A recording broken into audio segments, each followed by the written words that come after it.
آج راولپنڈی میں بری فوج کی کمان کی منتقلی کی تقریب بڑے زور و شور سے منائی گئی۔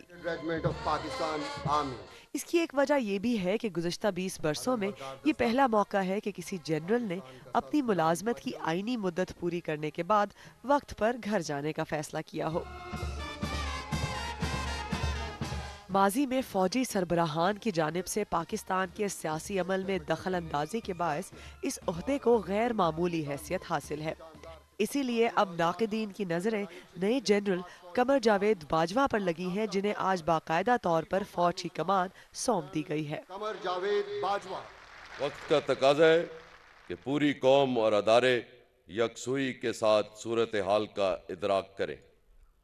بیرونی خطرات سے بہتر انداز میں نپٹنے کے لیے اندرونی کمزوریوں خصوصاً کرمنالٹی، کرپشن اور ایکسٹریمزم کا جڑ سے خاتمہ کرنا ہوگا۔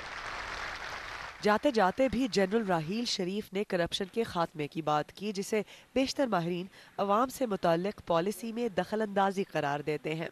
اس پس منظر میں نئے آنے والے چیف کو کیا چیلنجز درپیش ہوں گے؟ 3 سال کے لیے مقرر ہو کے واپس چلے جانا، نہ انہوں نے معاشرہ لگایا، نہ ان کی 3 برس میں کوئی منتخب حکومت گھر بھیجی گئی، but he kept it alive. وہ اس کو جو ہے نا، انہوں نے اس امکان کو زندہ رکھا۔ دھرنے ہو رہے تھے یا صحافیوں کو سلیکٹو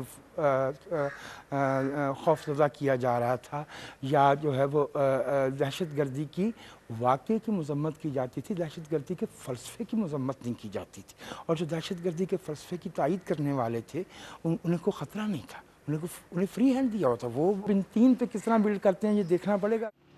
سیکیورٹی کے معاملات ہوں یا فوجی اور سیاسی قیادت میں اعتماد کی بحالی، ان چیلنجز کا سامنا تو نئے آرمی چیف کو اگلے 3 سال تک رہے گا، مگر انہیں درپیش فوری چیلنج یہ ہوگا کہ وہ جنرل راحیل شریف کے اس غیر معمولی امیج کا مقابلہ کیسے کریں گے جو متعدد PR کمپینز کے ذریعے عوام میں بنایا گیا ہے۔ ارم عباسی، BBC نیوز، اسلام آباد۔